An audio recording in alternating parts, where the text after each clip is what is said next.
How about now for sound?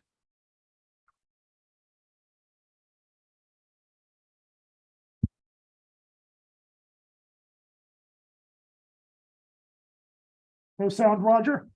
All right, let's, Take a look, because that got kicked over earlier. All right, and Yeah, we did. Getting it now? All right. Okay, perfect. okay. Thank you. thank you. Next on the agenda is we have a proposal from the Canaan Street Lake Association, and I think we have a group here. We do. Hey, Jordan. Floor is yours. Okay, I'm Karen Henry. I'm president of the Canaan Lake Association and the board members. We have some board members here at the meeting with me. Claude Moy, Maria Clark, Lisa Close. Did I miss anybody? And I'm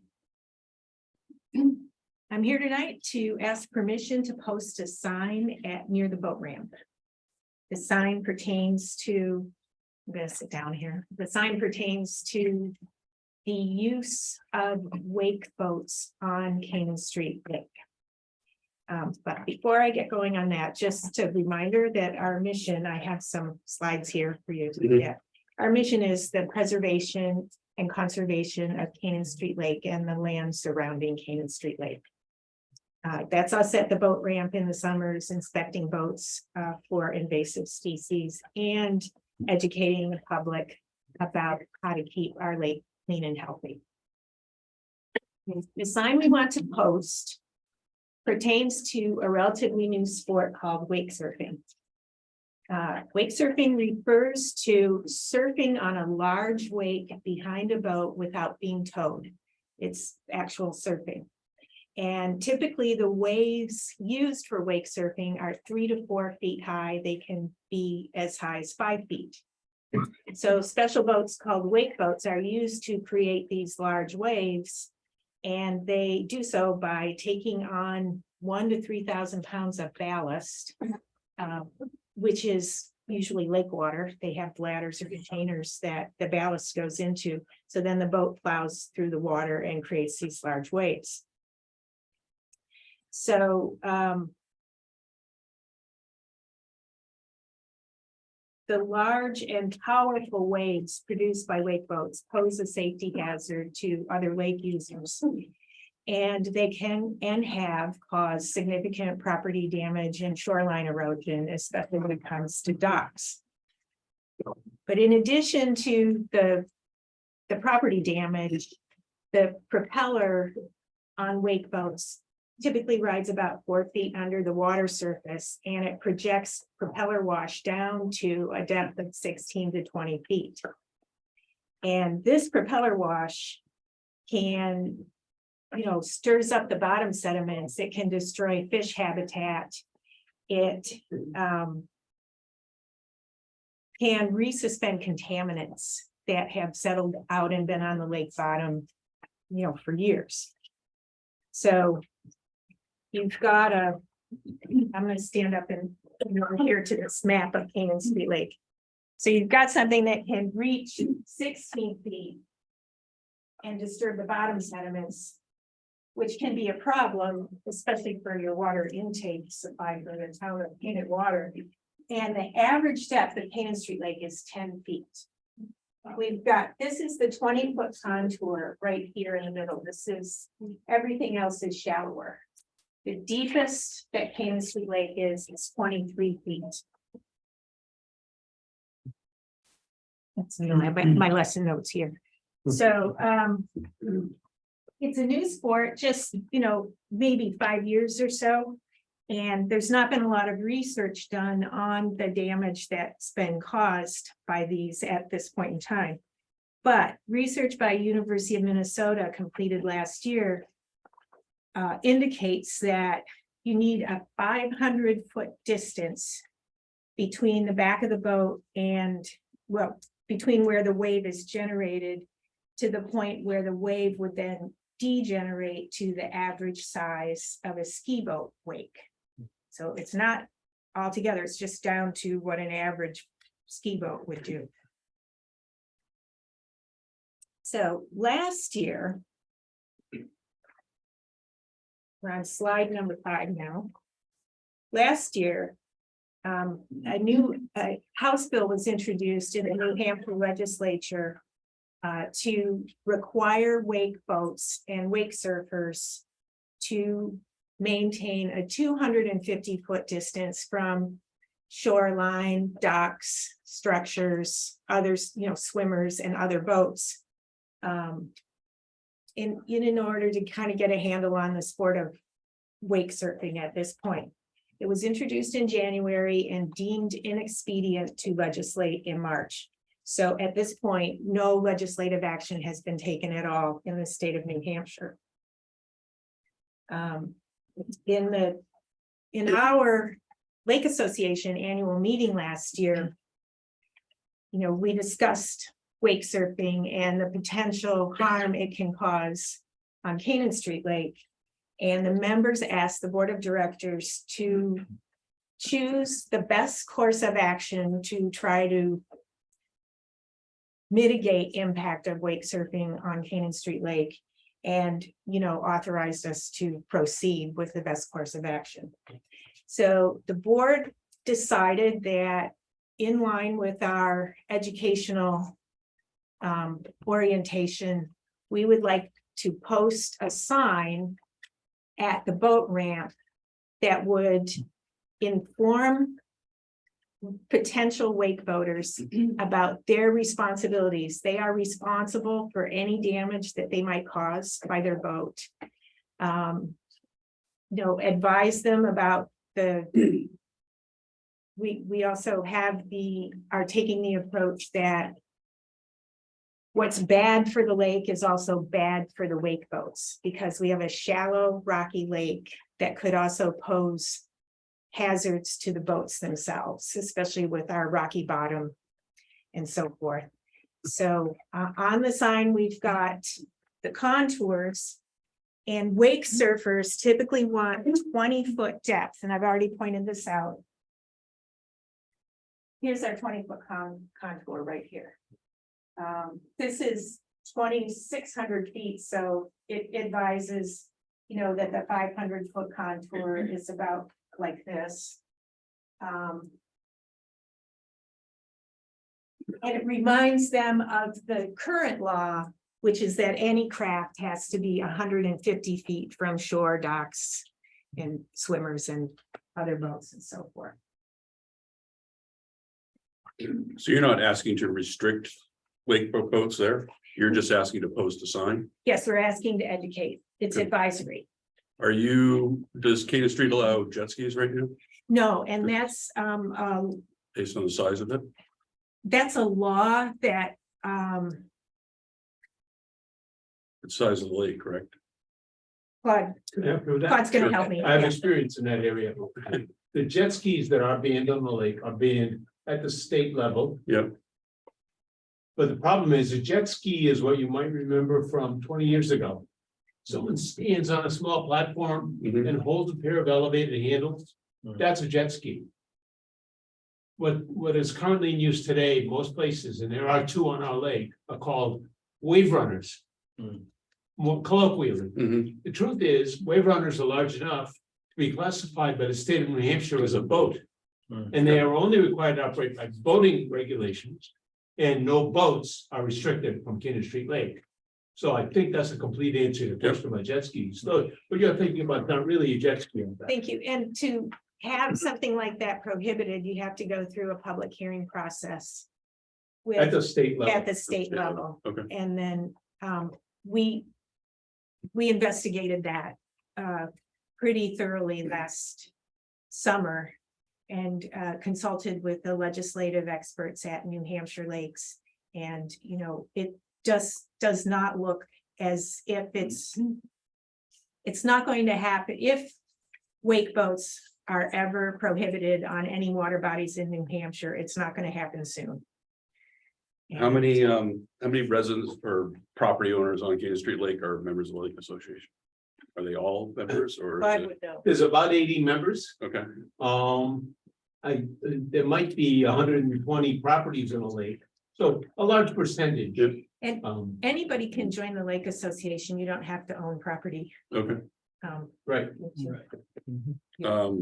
Is there an issue currently with people wakeboarding on the lake? No, and wakeboarding is different from wake surfing. Wake surfing, okay. Yeah, no, but we don't want there to be an issue with it. And so, no, this sign is strictly advisory and educational in nature. Yep. And this actually, that map there would be on the sign. And underneath, and it exactly that size, Mhm. and underneath it, we would have the words "Wake boaters beware." So hopefully then they would go read the sign and become educated before deciding to put their boat in the water. Yep. But wake boats and wake surfing has occurred on Mascoma Lake, and I have heard that Goose Pond has had it too, but I haven't verified that with. I was told that directly by the president of the Goose Pond Lake Yeah. Association, Mike Reese. Yeah. He had So- told me that they've had a few wake boats over Mhm. there, and the folks on the lake, on the pond are quite upset about it. Yeah, So my. I guess. I'm guessing you guys already looked into this last year and all the above, but. So there's a certain distance that anyone has to stay away from the drinking protection area, right? Yeah, there's a, yeah, So that puts us at a restriction. There's a certain distance that's needed from the shore. right. And there's a certain depth of water that they need to operate, They right? Or no? prefer to operate in 20 feet or Gotcha. more, but I have read that some wake boats operate in as shallow as 5 feet deep water, see. so. Which would be quite. So we believe that if wake boats were ever used on Canaan Street Lake, it poses significant risk to the lake. Mhm. And So I guess the only other comment I'll make is, I've tried to put a boat in a Canaan Street Lake and it's Yes. nearly impossible. So you can put them in over the campground. With that, Yeah, yeah. you can put them in over the campground. So I mean, it really is the Yeah. residents that you're talking about on the lake, so. I don't know how much, I mean, I'm not opposed to putting a sign up. I'm really not, but okay, not sure how much people you're gonna capture on doing it, so. yeah, yeah. And it, I mean, if somebody reads the sign, they might learn something whether or not they own a wake boat. Right. So. Yeah. So, Is let there me any see. issues with Fishing Game putting the sign at the boat ramp? Because they do own the boat ramp, correct? I don't know. Fishing Game owns the boat ramp, I believe. I believe they manage. it. Right. Ned, maybe you can help us I out. believe they own it. We can place it in a location that is Right, outside of their area, Yeah. more on the beach. Because I think with any of the boat ramps, it's fishing game. Yeah. Correct, no matter where, Yeah. which pond or lake we're at, the actual Okay. boat ramp itself is owned by. Fishing Okay, Game. I didn't think know land that. surrounding it probably isn't, the driveway coming in, but probably isn't, but the ramp itself. Yeah.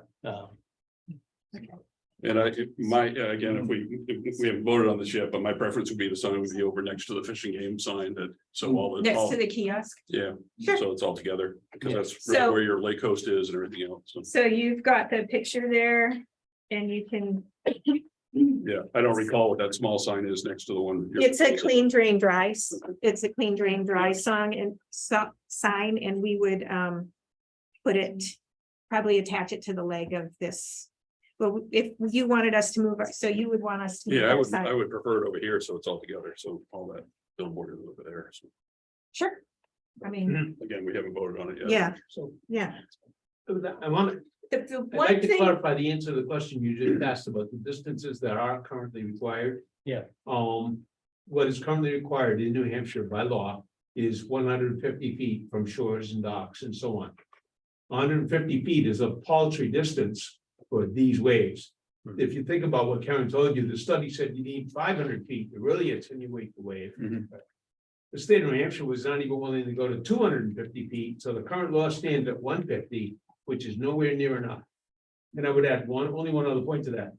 That means there were a bunch of swim rafts, for example, on the lake. I'm gonna tell you right now, if one of these wake boats were to go down the middle of the lake, 150 feet from a swim raft, Hmm. you had a couple of kids on that swim raft, they're gonna be severely injured if not killed. Right. Because of the 4-foot wave, it will take that swim raft and heave it up in the air like you wouldn't believe. So I guess that's what I was A saying, serious Claude, concern. it doesn't seem like there's even enough room there to operate one. It doesn't That's seem like what I'm it. saying. And we're Right. trying to Yeah, advise and folks to we- use their common sense and realize that for themselves. Common what? There you go. Yeah. Yeah, That's what it is. we realize Yeah. that this, yeah, we realize that a logical thinking wake surf boater would would Pick a different choose spot. not to do However- this. They would go to Winnipesaukee. Right, yeah, which is where I've seen them. Yeah, So, Right. right, and so you're right, I can't even imagine seeing what I saw in Lake Winnipesaukee on Canaan Street. Or even Goose Pond, I'll just throw that out there because I'm a little partial to that body of water too. When I was growing up, there were no motorized vehicles of any sort allowed on Goose Pond, period. End of story, done. If it had a motor, it didn't go on there. And it was the cleanest, greatest place to grow up you can imagine. Now, not so much, so. so the one thing we would like is for the sign. You saw the mock-up of the sign on your Yep. sheets here. If somebody's backing up their boat, they see it in their rear view mirror, was Okay. what we were going for with that. So I don't know if they would see it. Yeah. With the suggestion that you're I mean, located. and my other recommendation on the sign again would be to really highlight the area that they could operate in, just on the 150-foot line. And, I mean, make But make it it actually- very apparent how It little actually, space there is to use a boat. there. yeah, it actually is. I know, but in the I mean, words. I'm from here, and you want people to see it, you really want to stand out, is my recommendation, so. I mean. Yeah, I guess, is there any way to, I would shade the part that could actually be used. right, exactly, Or like, something. this is the only area that. I don't know, that's what you're thinking, Yeah, right, Stephen, is, Yeah, and if you show them that there's basically a sliver here. You showed 100. Yeah, Does we that could, make so I mean, sense? just put some thought to that, and I think Okay, just sure. check with Fish and Game as well before we. Put it up there. Yeah, you want us to check with Fish and Game? yeah, Probably Yeah. should, I think. Okay.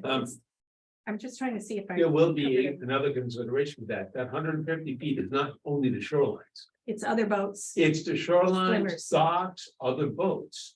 So what I'm trying to say here is if there were one boat in the middle of the lake, Nobody else can go on. there's a 300-foot diameter, 100%. That's so they could go out there to be no boats, but someone else on the lake, a resident goes out in their boat. Now that cuts severely into the area that they are legally allowed to operate in. Yeah. So it's not just about 150 feet on the shoreline. It gets Right. a lot more complicated than that. Yeah, it's dicey, yeah. And I think, well, I agree with you that it'd be nice to have all the signs in one place. Sometimes people get sort of sign blindness, so it might be better on different side. I'm kind of, honestly, I'm kind of feeling that too. I understand what you're saying, Stephen, we'll kind of keep everything, the aesthetics of it over there. But I think people probably won't even look at it. So how do we tackle that? Just, Oh, I was gonna make a comment of, it's. We can only hope that people will read it. We're gonna put it on our website, so we're hoping that people try to do a little bit of homework before they take their boat out on a trip and haul it somewhere. you would And so think- if they see it on our website, they'll go, oh, we're not going there. So Yeah. we're trying to catch them wherever we can. So if we could catch them in their rear view, if we can catch them on the web, if we can't, Absolutely. we Yeah. can only hope that they use common sense and, and don't do it, but we're trying to educate folks Yeah, and Yeah, trying I to catch them everywhere we can. I agree. Isn't there already a sign Yes, a on the little one, beach? yeah. a little Yes. one, yeah. But about no pets or something like that? I think that's further over. there's a note. I think it's The edge of the parking lot. It shows in the. Oh, the winter, it's okay. No, I'm thinking there's a sign. Yeah, the parking lot. Is There's there no a fence. Yeah, motor side restriction on the lake? I don't think there is it on is Canaan not. Street, no, no, there there, is on Crafton Pond. but Can we make a motor size restriction? I don't know if that's something we have to go through the state. You'd have- State Department of Safety. you'd have, They own the lake, so. Yeah. Yeah. you have to go to the state and you have to have lots of testimony about the reason why you're asking for it and so forth. Go ahead. Yeah. So with all this, I missed, maybe you said at the beginning, has the state taken up this issue? Yes, and it's, it was deemed inexpedient to legislate last year. They couldn't even agree on a definition of a wake boat, actually. Because it seems to me easy, you can easily scope out all the lakes in New Hampshire with the depth and so forth. Yes, This should be a no-brainer. You'd think. you think, Because we have no ability to make it a no-wake lake or anything else about Right. our lake. Has to go through the, That's right. through the state. Only the state does it. The wheels turn so incredibly slow, my friend. It's, but other states have restricted the sizes of water bodies. Yeah. Karen, is this the size that you're suggesting? with Yes, just that with is exactly the size. And underneath would have the words wake boaters beware. Yep. So approximately, this size here. Yeah. Let's say wake boaters beware. And so it would just be a little bit wider. And vertically, it would have the same dimensions as the current kiosk that's there. So they kind of match. Gotcha. I'm always in favor of recognition, so I support it. Motion or? I kind of like to hold off just on fishing game, but so. So I wanted to say that when I contacted Fish and Game about the kiosk that they own, because a lot of the signs are faded. Like a lot of the information that is on that sign is already on the kiosk that they have Gotcha. for Fish and Game, and I contacted them to find out who takes care of it, so I could volunteer to paint it and beef up the signs and make them more legible or something, and I got the answer that it should be a local entity, so that's part of why we thought it was the town. Yeah, it may, well, I don't think that's all posted by us, but So I would dare say that the permission to put the sign there is the Fish and Game, but the maintenance of the sign is probably us. So that's probably how that works. I think we should dig into that. It's a good Yeah. point for all Yep. the leagues. So I think it's a good subject. Did I have painted sign? You know what I'm saying? So No, a asking bunch to of- put the sign There's- there, we there's a bunch of probably have different to signs on ask. it, so. But when it comes to painting it or maintaining it, I'm sure that's our response. Do you think we have to ask Fish and Game to put the sign on the beach? I don't. I would think we probably, that's what I I'm think it's a getting moot at. point, but I think it's, I think we should cross it off, yeah. Yeah, Do you yeah. want me to check and get back to you? Yeah, that'd be great. Okay, yeah. I will do that. And I mean, If they say yes, then what? we'll vote on it next meeting and. Yeah. So, Okay. which. Yeah. and Anybody else have anything on that? The New Hampshire site, the New Hampshire Lake Association sent us a kit to update some of the information on the kiosk, so they're taking responsibility for some of the signs. But there's a town ordinance about not using the reservoir that's on the backboard called the kiosk. Yeah, Yeah, And so is that, that would probably be our responsibility. okay. So I should ask you if I can, Yeah, let me, I'll go and take a look at it and see, all right? So, Okay. Make a point of that. Okay, and I'll follow up with, because I mean, this doesn't just apply to Canaan Street Lake, it applies to Goose Pond too. I'd like to know who's responsible for the signs. okay, Yeah, thank you. Thank you. Thank you very much. Thank you guys very much. and I'll ask Fishing Game, because I'm gonna probably get a bunch of them anyway, so, all right. Nice. Gonna go off agenda for a minute here. We have anything more on the boat ramp or the wake? Thanks very much. Tammy's here to discuss the after-school program, and the current status of this coming year, so. My name is Tammy. I have run the after-school program for the town of Canaan at the elementary school for the last 5 years, taking over for Mrs. Chapman, who it's been a program probably about 10 years now. We did halt summer school or a summer program because of COVID, and I am interested in starting that up again now. So we do have it school years. The year that we went remote, we could not have it, obviously, but we have had it every year since. We currently have about 30 students in the program, keeping the cost low for families. Some of them come 5 days a week, some of them come 2-3 days, whatever their need is. We have 6 employees. All of the employees are currently teachers or paraeducators at the school. All proceeds go to the town. Right now, we have a current balance in the account of $28,000. Hoping that that's eventually going to, or the plan was to build a rec center in Canaan. But for now, we have it at the school, so we can use their supplies, use their equipment. We encourage them to get outside. We're outside for about an hour. We also help them with homework as we're all in the school. So that is done by the time they get home.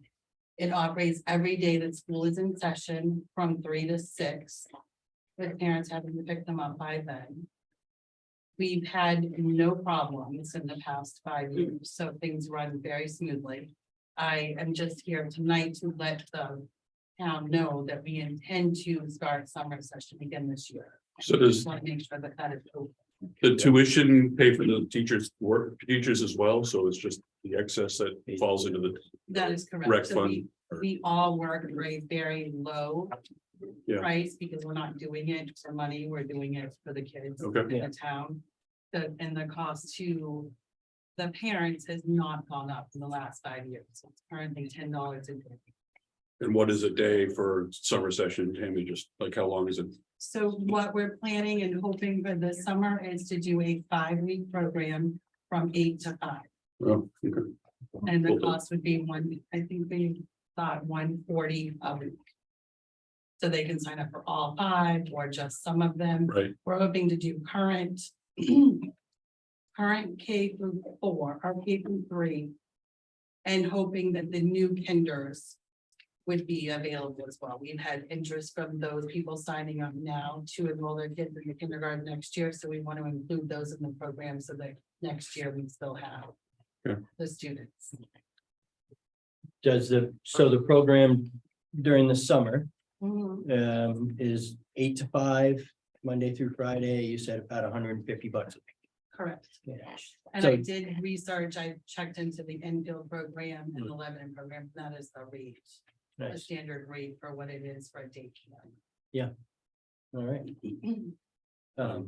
Ned, Tammy spoke to me several weeks ago, we have no money in the budget for this item, so, I mean, we can put it under one of the rec things that like the contracted services, which we have a dollar on that line item. But, I mean, are they asking for money from the town? so Tammy, you said you have money? I have the statement from Gloria that shows right now, as of today, we have $28,000. I think that the recreation has a And it is, revolving. and I have the last, If it's a revolving fund, I want to check with Gloria to see if that needed a warrant article for last, the town meeting, because it may not be. No, No. I don't think so. I think it's a non-lapsing revolving account that they opened for recreation for this reason, and then the user fees were supposed to pay all the costs when we started recreation. we But- have no cost for the program, Yeah. other than the salary, which comes from the proceeds and still earns the town a profit. Because we had a more robust recreation program, but then we cut the funding for a full-time director, but I believe that there's non-lapsing account. Okay, I'll check with Gloria just to make sure. Okay. Just as a citizen in the town, I'm a little confused by what I'm hearing. I think I'm hearing Tammy say that no town funding would be required. Is that true? No, well, the discussion right now is that Tammy thinks they have $28,000 in there because it goes through the town. I understand that, but Ned this does not summer believe there is. program, I think I'm hearing Tammy say that the user fee Covers fees the will cost. pay for the program. That's correct. Right. And I don't think she's asking for any money to be added to the budget. Am I correct? That is correct. I hear the same thing. I hear the same thing, Claude, but I think where the To the question subject. comes in, I so there are funds somewhere. We need to make sure that We know. from this program, we need to locate those funds so people can get paid and the program can operate. Right? Because one person saying there are funds there, and another person saying they're not. Is that what I'm catching? Because that's what I just No, heard. I want to hear it all. No. Well, that's what I just heard. And Regards, the funds that come in, we do not see, we do not, I Exactly, don't know what you do right. with them. Yep. But I'm saying that there are no funds needed other than what we bring in from the parents to pay Right. us. So we are not, it costs nothing from the town exactly, to run this program. The supplies, because we are in the school building, we use their equipment, we use Right. their ball, their gym. You know, occasionally we use our own money. We provide a snack once in a while. so, So we may need an item, yeah, but still, but everything we purchase, which is very little. so maybe I just didn't explain myself correctly, because that's what I'm hearing. And so, same, right, we're saying the same thing, but what I'm saying is, you're saying there's $28,000 there that was generated from this program that needs to be put back into the program so we can pay the staff, right? No, Or no, that's no, extras no. above and beyond. Extra, correct. Okay, Everything okay. is- So Okay, what we take in, we pay our salary, we buy very few supplies. right, It leaves you a large surplus. gotcha. After Okay. every year. I don't know where that goes. I don't know. I know that Mike Sampson's intent was to build a rec center. Yeah. And it was all being put toward that. As Gotcha, far as your budget line, I have no idea where it goes, but we do not need, we understood. do not use it. So Tammy, when you collect payments from parents for the regular after-school program, you bring those to Gloria and she, That is correct. yeah, so there's Mhm. definitely a number. Right, so- So that's what that's what I'm getting at. The payments that you collect get brought to Gloria and they go into this fund. So that's what I was talking, like the stuff that you've already brought there, you need access to so you can pay you Well, guys. she pays us. Exactly, right, So, right. but again, there's the extra is built up over the last 10 years. I Gotcha. have no idea. Okay, All right. But it's there. Yep. She provided me and I can give you what she gave me. For this meeting. Yeah, that's fine, Tammy. I mean, I'll check with Gloria as well. so. Okay. thank you. I am in favor of the program. Yeah, I don't think Yeah, we need a motion on that, no. No, Yeah. Yeah. You're good to go. We're just. Yeah. Okay. thank you. Yeah, we appreciate what you Just guys as are we're doing. talking about the rec program. Last meeting, we had a discussion about Williams Field and redoing the infield. But the funds were short because they were gonna try to use some town funding or town Equipment. equipment to get the material here. Hmm. I just want to let people know that Rachel's gone out on her own and set up a GoFundMe page to try to bridge that gap.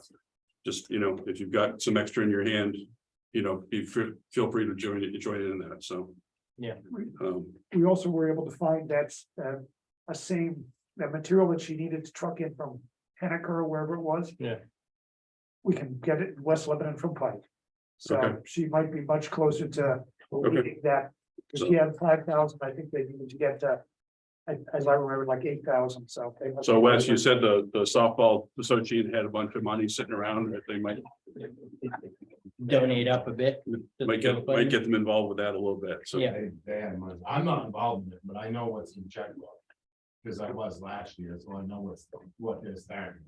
Maybe somebody can reach out to them and let them know there's a GoFundMe page that they can They, donate to. they know, Okay, Okay, good, they're involved in good. okay, cool.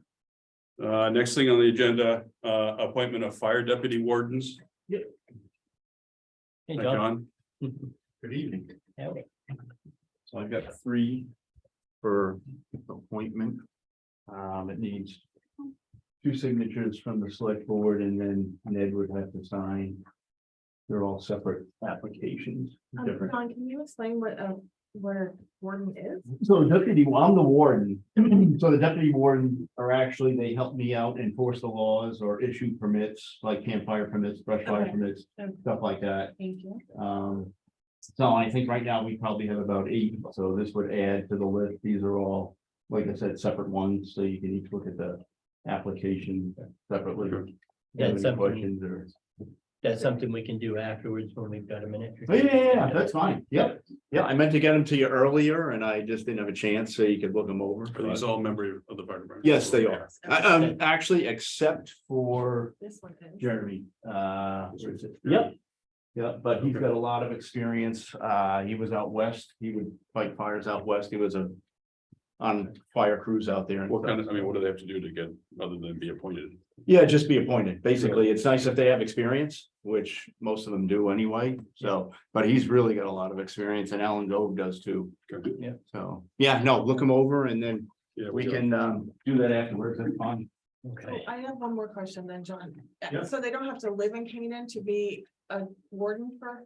Nope. Because Alan lives in Enfield, right? Right, he lives in Enfield. Yeah, he's on the fire department. So, Gotcha. All right, Yep. Thank Okay. you. yeah. Excellent.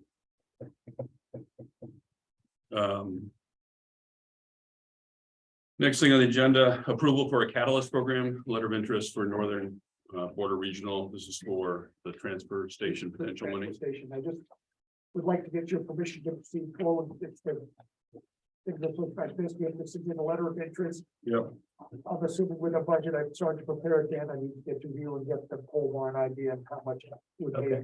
Okay, So, but I just want your permission to go ahead and start putting it Yeah, there's together. a time, pretty tight time window on that too, right? Yep, and I've got part of the write-up done. Okay, And I'll put it together and I'll get it to you all by, several days before the 21st. It just needs my signature and it's a 85-15 that can be come up with.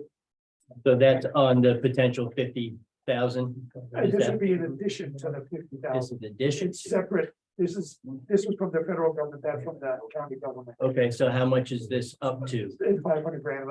And the proposal I have right now is 500. Yeah, yeah, So. okay, all right. So that's even better. I thought it was the same. Do we have to provide information saying what we, because we don't really have a plan going No, forward, we don't. right? We are just, we only have to say what we're gonna do a rehabilitation or renovation, I forget what word I used, of the transfer station, providing a building where the bins would be and a discussion of that. And we are the one of 2 or 3 communities in Grafton County that's permitted. If you would have to be one that abuts a county inside their region, we're just outside their region.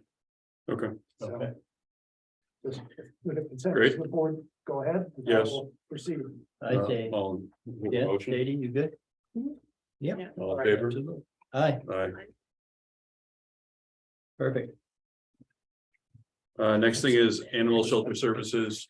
We asked you to find out what the comparison and change of cost Yes. was. Last year, they charged us $95 for the cats and $200 for dogs.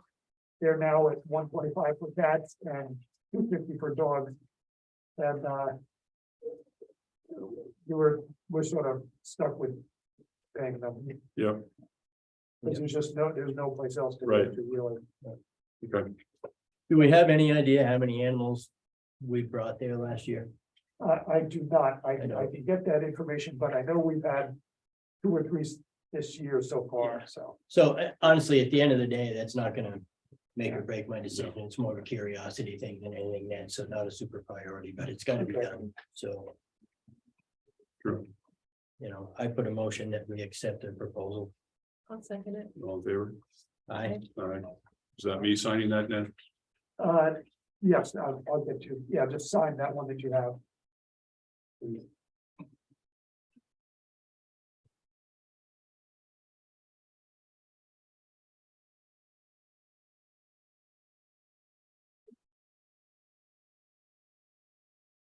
This does not mean I'm paying that money. Maybe that's-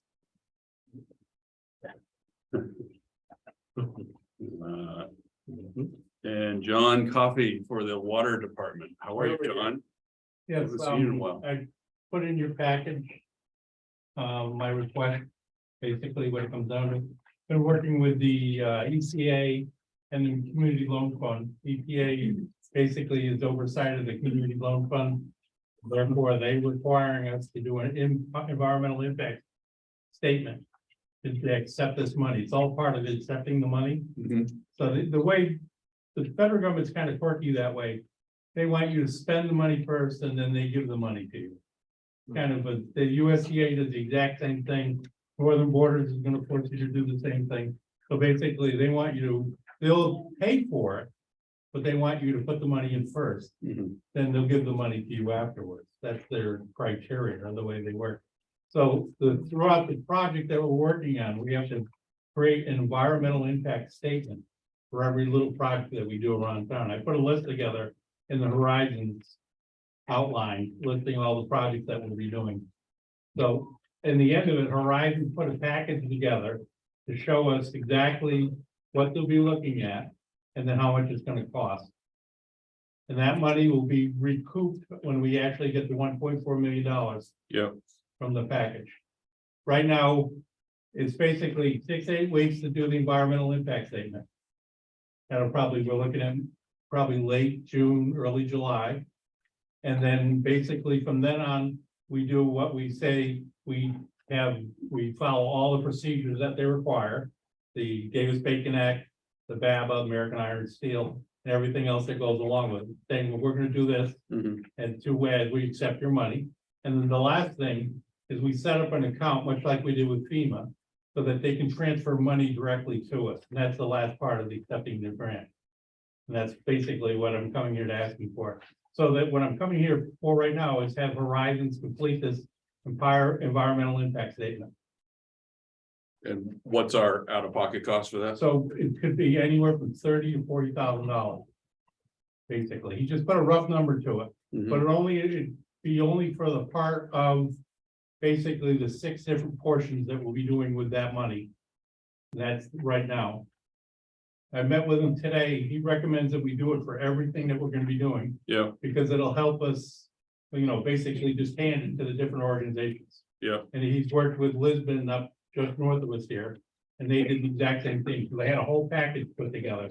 so this is for the entire remainder The of the entire project, range of all the work Okay. we're doing here. all right, So that when an organization comes, they said bang, and there it is. And they had us, he showed it to me today, it was 70 pages long of everything you can imagine. Yeah. Because every organization has they want different criteria. Hmm. So he recommended that we put everything together into a package and basically have it ready whenever they're ready. so we don't have any of that done for the, for the first part of the Yeah, project? we do, yeah. We did it for, you'll see in my reporting, for the second and third part of it, they want signage. We've Yeah. done the signs already. Mhm. So anytime where we do work, they want signs put up. How much money that the federal government gave us. Yeah. And with the work, exact description of the work that we're gonna be doing right there. Okay. We did that up at the water plant. Yeah. Fernwood Farms. Then they want us to acknowledge at each site that we're actually following all their procedures.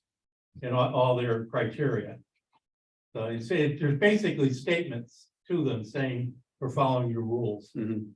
So do we have anything from Horizons giving us a better cost estimate or? so we know what It to is a rough expect? estimate. I mean, that's the thing. They're looking at it right now for only the items that we're gonna be using for the 1.4 million. Not outside of that. So And- what we're gonna have to do is we'll have to expand on that to include everything. All the additional work that we're gonna be doing. And will the grant funding cover that cost? It will cover the cost. Of And the- then of the also the engineering. state has agreed to the same thing, which was surprising as of this afternoon. I think what Sadie was asking, it will it cover the cost of the 30 or 40,000? Yes, it cost? will, yeah, oh, yeah. It's part of the engineering package. To see a little- Something a little more concrete before I would vote on it that said what the cost might be. That's my Yeah, opinion. Okay, I can work on Horizon, get them to whittle. I mean, it they in a know- little tighter. they have a pretty good idea what the whole project is right now. Yeah, well, that's I mean, they've been working on it now for a few years, so. but in this case, this is for all the new projects that we'll be doing, that's the thing. So have to set the criteria up and then you invent this environmental impact statement. Which projects are they, John? It would be the Depot Street, the School Street. Williams Field, to Highland. It would be the completion from basically Canaan Street to the tank. And then I'm just trying to think of the one I'm gonna be missing here. That would probably be the rhythm, then plus the services, the portion of the service that we'll be putting in. Right, the services, the lead services. Exactly, being the lead replaced, service right? replacements. John, actually, you missed one underneath the Orange River. Yeah, oh yeah, they did two, we'll be doing 2 borings underneath the Orange River. While we're building, I guess, I don't know what the timeline on the bridge is. I haven't been updated on that. Can, so are the 2 borings that you're talking about here, can those be used in conjunction with the bridge project, if they Yeah, need that's to what do that's- samples over that- there, or is that for that? It's both basically for.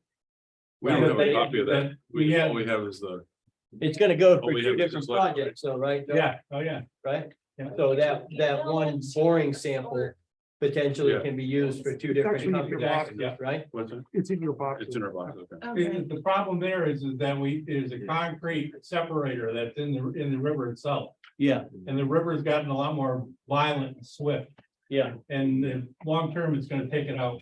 I mean, Yeah. it's only a matter of time. We put rock on top of it. You were there last year. right. No, it definitely needs to be, Hey, John, right here, they say 30,000. I don't say 30 to 40,000. Well, that's, I know, but we can narrow it in. See, Ned, do you have more information on the actual grant itself that you can send to us? I know at one point and I just heard this in a budget committee meeting, was that there was a grant that we were pursuing that we misunderstood, and it ended up being a loan and not a grant for the water sewer project. So I just want to maybe get a little more information on This that. is the earmark that we earned with Gene Shaheen back 2.5 years ago, right during the middle of COVID. Came to us on Tuesday, had to be filled out by Friday. Hmm. And it was 39 pages that need to be filled out and submitted. So I can get the information to you if you'd like. Or if Ned can just email Yeah. it to us. We'll email it to everybody. Okay, Those is in our box, so it's the, okay, what the work is. all right, and it does say on there a set price. Yeah. it's like- I just never told me already. I will give that to you. Thank you. Yeah, okay. All right, thanks, John. Okay. Any questions on Can I that? do a follow-up on it? Yeah. So what do I need to get back to you? Let's- Um, What are my deliverables? I mean, this looks like the deliverable, so. Yeah, I understand that, but I can have them change that. They can tighten that and then, Well, it seems pretty tight to me. You're the one who made it sound like it's a wishy-washy number, so. well, it's engineering. That's. So, It's like a lawyer, you don't understand that. yeah, so exactly, that's, We did find there the contingency or what did we have last year that so there was a, we changed their engineering halfway through? right, upcharge there, Hmm. first shot at. But there should be really no upcharge to the paperwork part of Yeah. this project. Yeah, oh, yeah. That's pretty tight, so. Yeah, change order, that's the Yeah. one. Yeah, change order, that's the, yeah, Should be no change order with this, right? that's the, well, that's the thing, so. Yeah, because, John, I think you're all set. We'll just, when do you need this back by from them? Probably by the next meeting. Okay, So by the next meeting, I'll come back and I'll bring more information for all of you. well, Try yeah, to give you some middle. or get it to Ned and so we can review it prior to Yeah, that. so, yeah, that's probably, like I no said. problem, yeah. all right, Thank you. Ned, are you gonna walk through year-to-date budget? Let's start with the memo one, that one that I provided.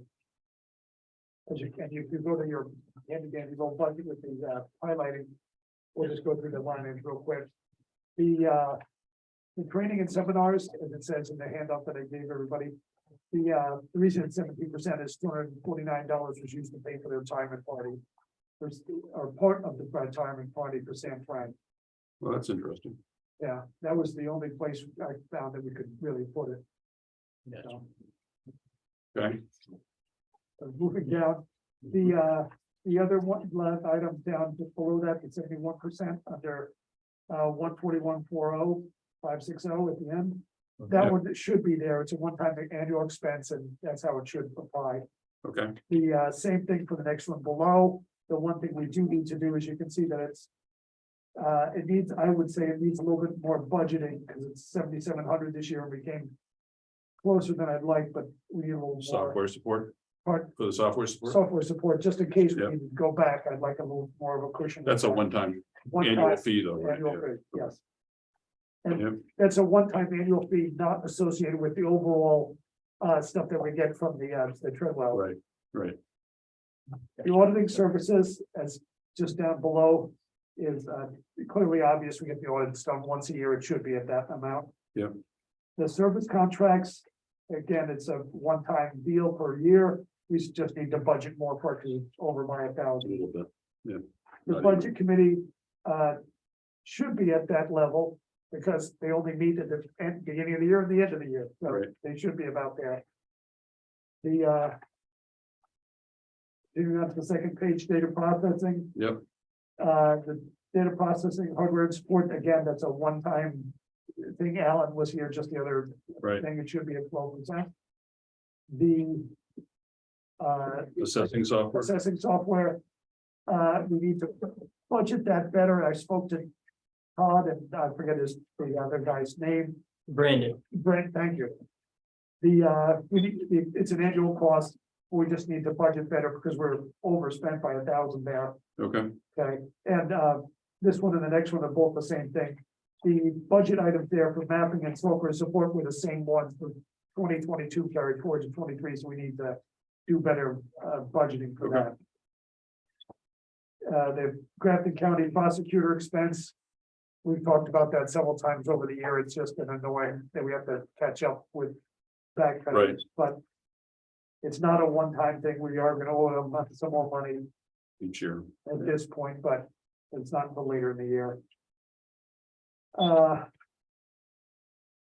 The workers' comp, that's again, a one-time deal per year. We write them one giant check for that. The government buildings one, that is similar to how the highway department went. It's for the ice and snow we had this year. The ice and took up more time and more effort than it did during just plowing season. So So it's that's Barry doing the sidewalks. they're doing the sidewalks, some of the sidewalks and the walkways. Yeah. Into and around the buildings, Buildings. plus the alleyway behind, back by my office. Okay, And so he handles that part. he does, yeah, and it does include some, I'll say sidewalk time too, but Can we make sure the shoveling of the library roof is on there for next year? So, actually, I put that into, I always associate that with building maintenance, so I put that someplace else, because we bring in people who are yeah, more I skilled. don't want him up on the roof. Yeah, more skilled than one plus, they're a lot better, they We have, have a short road. yeah, and that would be a really a tough call. Continuing on, actually, we'll jump to the police department, as you can see from Ryan's handout. Yeah, the $7,042 was a test for, I think was, that was the buyout for Pam Yeah, from, Enfield. Yeah. It's annoying that it's over, but he's here and he's working out. And well, it should be able to replenish that, hopefully. Not So, for, yeah. yeah. Yeah. The training. Science thing right now. The training. Where do you put that sign? I'm gonna, next time we do this, I'm gonna have everybody follow the same format. It's just light items and quick explanations. But the training was, it was a one-time deal, and there will be less costly training opportunities later in the year. So Okay. right, the $6,000.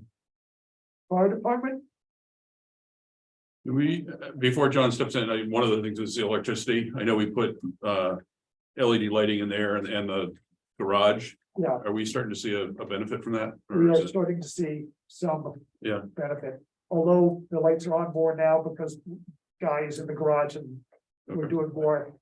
Doing, And I understand the electric costs and oil Yeah. went up. I'm not really concerned. I mean, Yeah. concerned, but I'm not. but it's So, just, Yeah. yeah, we are seeing. Yeah. The savings. Or reduction, I shouldn't say savings, a reduction in cost. Now, do you have comments on The fire department budget is still in pretty good shape, and I'll be demoing some turnout gear at the end of this month. And getting prices on that. We also did receive a grant, a forestry grant from the state. It's a matching grant. The total of the grant, Hugh's got all the paperwork on it, was $4,600, and we get half of that back for forestry equipment, which we've needed for quite a while. With that grant, I got a packet that I give people saying it's a good explanation. How that works is we pay everything up front, Yeah, And then. then we have to submit all the invoices and cancel checks that we get, and then basically that comes back into the general okay, of that. You will notice there is a difference. We actually went $150 over because we decided that we wanted to get some pieces that would require more shipping into it, more affordable cost. Okay. And that we just took the operating budget. They will reimburse us up to $2,310.20. Any restrictions on that, Hugh, like overall restrictions on the grant stuff? that they- No, Okay. no, this is, comes through, Division of Forest Lands and Recreation Development stuff, and the good thing with this is we got a lot of discounted prices on it because we use what's called the town tool list. And the state basically goes in and buys countrywide into this stuff. Oh, wow. So you get a mass discount on the Yeah. price and a lot of the equipment that we do. We worked it, so a lot of our tools were off from that. Yeah. Town tool list. Good, Thank you. yeah, thanks. Jumping on to the mechanic on the mechanics department on top of page 5 of that budget. The, that first one, repairs, those are ones, repair jobs that we have farmed out to an outside organization, Mhm. or an outside point. It's. Given how the year has gone and our trucks are going, I think we'll be over budget on that. We'll have to rearrange some other line items that are under budget into there to cover it. The, But hopefully we're catching up. as we're. Guy has Yeah, mentioned. we are catching up. Yeah, yeah. It's still, but it's still, well, we just, we've had some things break in the last couple of days, so it's gonna go up. The, supplies and petroleum products, so the associated things that go with the amount of repairs guys has been doing to the, and everybody's been doing to the equipment over there. Mhm. The highway department, the overtime, it was back to it's the nature of the winter we had, the salting and sanding takes up more time than it does. Well, it's mostly gonna hit this year anyways, and early in the year. it's, Yeah, and it should be nominally, it should be a little better than 12%, but it's still, Yeah. it's two halves of the year. Yeah. Heating oil and gas, it's, heating season, we should be, nominally halfway through, something like that, so we're pretty much okay. So- What's it? So Bob made a comment that he can't use the waste oil from the transfer station. What Yeah, we've always used in the past, Yeah, correct? we have. The problem is that it's coming through with water and other, I'll say crud. Yeah. In there, and we can't. We can't just run it down. We have to, what the problem is that it's either all good or bad. So my comment there is, JR and the other staff at the transfer station carefully, they monitor that, Yeah. but they pour into the white tanks and they They don't let gotta- They've got to monitor it better, and I have a note to speak to them about doing better You- monitoring. The problem with that is they don't know what's coming in. Right. In those containers that Right. get dumped. Especially when you start burning off. Well, that's- Stuff, it eats the, what the problem is that people mix their fluids, so it looks like you're getting used motor oil into it. And that mixes in there, and instead, especially when they start mixing their gases into them, the diesel's not a problem, it's when you start mixing your gases. Then you start getting a more volatile. Yeah. Burn point on your. No, I get that, I understand that, it was explained to me. That's the biggest one, and that was one of the reasons that oil burner burned out last night. Is because it just ate the inside of it, the chemical compound changes when you start burning that. So it's not just like you're going down to the local garage and you're getting just used oil, they're getting. changed. Right, that stuff that's coming. There is all kinds of stuff in that. Residents are mixing it however they want at their I house. understand, but Samson and JR told me last year that they could tell the difference of stuff that was The contaminated. guy was here and cleaned it today. He's like, man, you guys are burning some clean stuff. That's because we've been burning mostly number 2 through it all. So my concern though is this causes a whole other problem. How do we get rid of the waste oil that we're collecting at the transfer station for free? Where we were actually using it to heat, So so, then you start testing it before we dump it in and start burning in that furnace, and then you have to pay to get rid of it. Right. but I go back to a year ago, JR and Samson told me that, they could tell the difference and they would not put contaminated fuel in there, material in there, so I don't know how they were doing it then and not now, so I work with. So what- Yes. I'm not calling, I'm just, So the thing burnt out though.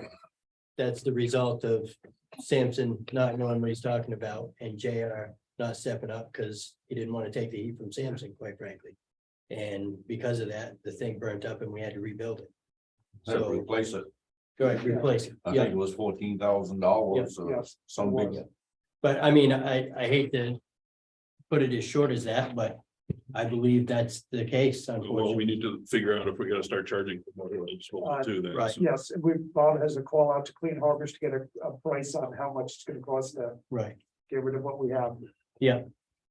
And then, once we get some pricing to get rid of what we have. I guess I would like a little bit of info as to how many gallons is it? And then we're gonna have to, we can't just pay for No. it, so we're gonna have to figure They something got out about on this. 2,000 gallons over there right now, so- I got a question. Yeah, Wes, I agree 100% about charging to get rid of the oil, because it costs everybody money. Hmm. The one thing you gotta look at is, you start charging for it, I know, you're it gonna ends be up, picking it up on side of the road, people are gonna be dumping it wherever. Unfortunately, as a taxpayer, I would rather see you just accept it. Than we not have any issues on the sides of the road or the water or anything else. As much as I hate to say that, I just think that it's gonna create a problem if you tell people they gotta pay for it. Tires, how many tires do you see on the roads? And that's the chargeable thing. So this, Refrigerators, whatever. we'll have to come up with some other solution on it. It's that dealing with oil and stuff. It's not. Charging. It's not worth it.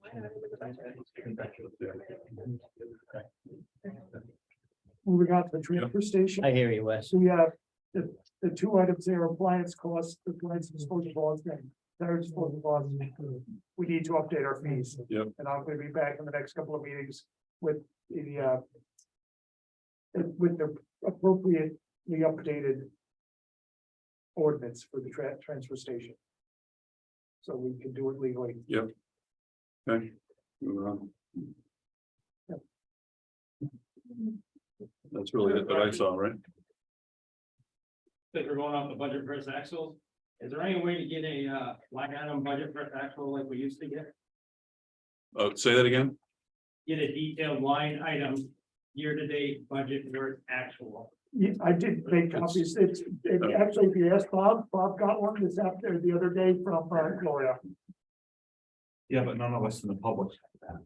Yeah. We used to always have. Oh, So Okay, we'll start I'll bringing them start in. Bringing copies. We just gotta make more copies of it then. Yeah. All right. Yeah. I will do. Okay. Yeah. Okay. or send it out with the agenda on the email like we were getting a day or two before. And then you can either. So we're gonna go budget versus actual once a month, beginning of the month. I understand that, but yeah. if we could get the information. That would save us some paper if we could do it that way. Of All right. course, it might make more people come. But I think we have to make sure that we restart those emails. Because like Patty pointed out, there was not an email with the agenda this week that went out to the flash email. I'm not sure when it stopped, so. It went out to The, the select board. Yeah. the one I missed. But not- By going on the website and clicking and going in Google Drives, but if we can send it out a few days before the meeting like we used to, I think that people would appreciate that. all right, Would like, Just even on the Friday news watch, that's what I was just thinking too. added to that. I'll have to see how we can attach those things, because I'm not sure we can attach them. And there's no place on the website to put Right. them over there, so.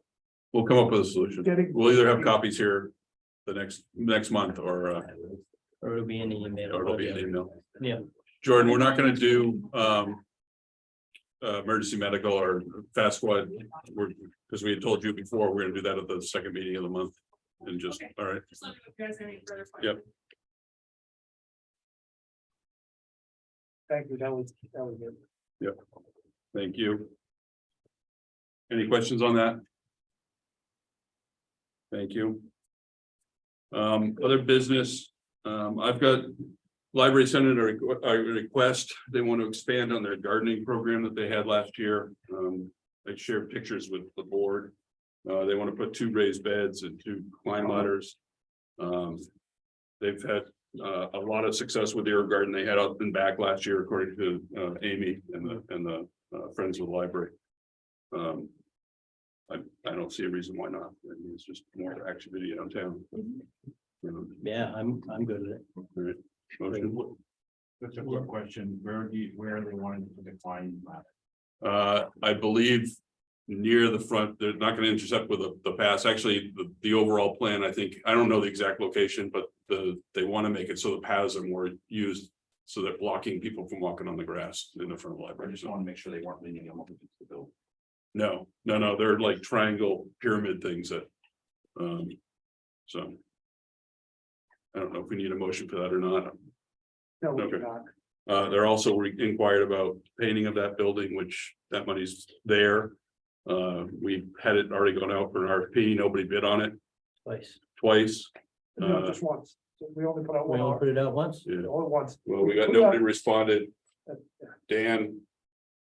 We've already talked about the conflict of interest and there's none, because nobody bid on it. So, We should put it out again just to make sure with a short turnaround and, I am, but we should. and I don't know if he's still on board to do it or not, but I'm hesitant to do it, honestly. It feels like it. I feel like that's opening up a can of worms that I'm not positive that I want to get into. You know, it's a tough one. It's 6 of one, half dozen the other. I know I can put a good paint job on the building that's gonna last and it's gonna be worth paying for. But on the other side of it, I don't want to be the guy that everybody thinks is trying to screw the town. So, and 2 years into this gig now, I'm starting to get a feel. So you can do great things and have the best of intentions and have it turn into an absolute shit show. And I don't need that with my business. So I've got to figure out exactly whether that's something I want to jump into or not. I will tell you right now, it's going to be a huge expense. And is it in here or is it still in the capital reserve? The voters have to bring it out because I don't see it in government buildings. It's not in government buildings for this year. In fact, I have a note that it was last year's, and I'm not sure if it did, because it didn't get expended or encumbered, is it still available? And I think we would have to vote on it at town meeting again to bring it out it, of the trust, out of the, we'll have to check on that one. I want to check with Gloria just to make sure. you'll need to How- check with Cindy Neely. She's the Yeah, clerk. but I would, if Gloria says, yep, it's over here, like the after school stuff. Okay, I don't think there's any kind of non-lapsing account for No. government buildings, but. I So I have my- don't think it would even be possible, based on what I'm seeing this year anyway. So So- if it was myself that gets accepted to do it, at this point, I am booking into late 2024. Yeah. And that'll probably be filled by the end of this coming week. So 2025 maybe, but then it comes with an if adjustment. you're grafting, the best time to paint is in the winter. Exactly. We can recruit some folks from down there. But that's, I guess that's a tough one. I guess I'm okay to put an RFP out once we figure out the fund. if the funding is there or not, so. Yeah. Thank you, Sadie, for bringing it up. Also, let's talk about the other thing I had is, the town parking lots. We've had a request from the chief of police that we've got somebody, well. Our town parking lots are not marked for no overnight parking. And need to talk about whether that should be a discussion or not. Need to identify all the town parking lots. Canaan Street Lake, we've got downtown, we've got at the field across off the elementary school, Yeah, Williams Field. Technically, the meeting house. The I mean, meeting there's not house, a yeah, parking there's lot not- there, right, but there's spot. yeah. the And understand the impact. Yeah. I mean, I think it's in our purview to make it non-parking overnight, no overnight parking. Right, I know there was some, and I thought the parking lot across from the library was no overnight parking now. that's only the winter season, not. Gotcha. Okay. I believe there is a sign that says no overnight parking in the cross from the, Endo Apartments had asked if their residents could park there, and we said, that's why we put the signage up. Something on the side. Winter only, yeah. Danny, do you know, do you know what that sign says over there by any chance? I can't quite remember what it says. I don't think it's defined for winter. Gotcha, just once a month to Flat month. sign. It does mention winter parking. I know it says something about winter on it. I know it So- says something. I believe the one in the Ware parking lot is an all year round, no parking overnight in between like 6 That's what at my, night and 6 a.m. yeah, Jason, I think you're right, but. I will develop a list of all the lots and the signing of each of the lots. Okay. All right. Um, I think it made sense to know that stuff before we start figuring out where we're gonna go with it. Right, And so it doesn't have to be uniform. Like, there are some that we could say, I think it should be uniform, but I mean, why would you not want to? well, I mean, it isn't now, so Yeah, that's. Right, correct. No, not suggesting that we wouldn't. I just didn't. I don't think it needs to be correct, right? It doesn't- But are we under the understanding, am I under the, you know, we can set ordinance for that? I believe as the so, Board, yeah, right? yeah, Exactly, yeah. yeah. Okay, Unless somebody tells me differently, so. yeah, no, that's my understanding as well. I mean, for town owned property, like, but like the boat launch on Goose Pond. No, is Not right, ours. exactly, right, yeah, okay. Any other business? We had someone who emailed us and wanted to speak. I'm not sure if they're here. Dale, Thomas. Did we- did We have everything. quite a few people that want to speak, so, Dale, why don't you start off? We'll start in the front of the room, we'll move it back, all right? What? Making the decision on the one-way street. on Yep. School Street. Yes, So- I'm still getting input from, I just need to get back with the town attorney and with the, to find out how. Okay. And do we need to notice it, what sort of noticing and public hearing and that sort of thing. Okay, But we did vote to have that a one-way street. right, Yeah. yes, I talked to the town manager a couple of weeks ago. Because I had an issue with the road I live on, okay, and he told me that I had to come here if I wanted to talk about any complaints or issues. okay, So I'm here because I live on West Shore Road. which okay, is a quarter of a mile long. Hmm. Impassable most of the time during mud season. I understand mud season. I've lived here for 2 years, mhm, but when it gets so you can't drive your car home. You can't walk. Because the mud's so deep, you can't walk. Yeah. And I don't have long legs either. So consequently, I'm just here to express, since these issues go on year after year. Usually when things are bad and all this time, you come up with some kind of solution. And so that's what I'm asking is that maybe on some of the roads. There needs to be a little more attention to getting it prepared before the season, yeah. and that's basically why I'm here. Yeah, I mean, I appreciate you coming. You know, we put down a lot of gravel and hard pack last year on a lot of Right. roads. And this year you threw in some gravel. Yeah. When I couldn't ride when I couldn't get my car, You know, that was. Bob's not here, but I mean, I know we've designated some high priority roads and, you know, mud pit areas on some of the back roads and trying to put some extra effort in those. Is that the road you went out and looked at? Is that, am I sure? Yeah, so Sadie's been out and looked at it and met with one of the other residents out there, so I think it wasn't her, was it? No. So, yeah, No, and I have So- neighbors here that came with me tonight Yeah. that support that same issue. I mean, it's Yeah. not just the little old lady yelling. That's also a safety issue too. If the ambulance and fire can't get to you. But yeah, well, paperboy couldn't even get to us, you know, an ambulance couldn't get to us if they had tried to get to us. If I remember right, it was before I actually decided I was gonna run for board. I think one of the gentlemen possibly in the back was talking to the board about West Shore Road that year. So I know a few years ago, one of you gentlemen own a garage that is lower than the road at this point, right? And you came in and spoke with the board in the little room under the library. And you said you were gonna do something about it 4 years ago, and, Right, but the road agent didn't want anything about it. right. My garage is 13 now inches below the road. I remember specifically the conversation you had. One of the things that I would say to you is, so it's a different road agent now. Right. He's been here for several months, right? That's the thing. Yes, I agree. And so let's, you know, we've got to let him get up to speed a little bit. It doesn't mean that we need to neglect or ignore these situations. But literally, the guy didn't even know the names of the roads when he came here, so he's got to figure out where his priorities have to be in the mud season and where they're not. Last season was an exceptionally bad mud season. He wasn't here to deal with that. But I think of talking to him, he did bring some gravel out and put it in there. He did. It just makes the road higher. I understand, That's the downside. right? And that. We're gonna have to pick your garage up, my friend. That's all there is to it. Right?